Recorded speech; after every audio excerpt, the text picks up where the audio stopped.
Hello everyone, in this video I'm going to show you how to turn off Snapchat location. Actually, it's very easy and quick, but you need to watch this video until the end so you won't skip any important steps. So the first way how you can turn off Snapchat location is to open your Snapchat application.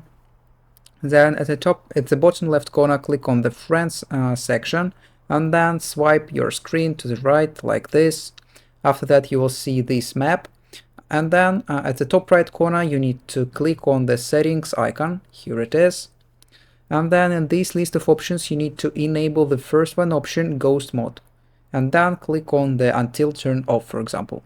So that means that Snapchat still be able to access your location, but your friends won't be able to see your location. But if you want to fully turn off Snapchat location, you need to go to your iPhone settings. Then at the top of your screen you need to click on the search bar and then type Snapchat here. And then click on the Snapchat, here it is.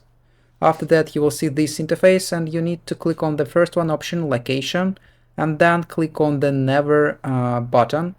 So after that Snapchat application won't be able to access your location. So and that's all, and that's how to turn off Snapchat location. If you found this video useful, leave a like and subscribe to the channel. Thank you.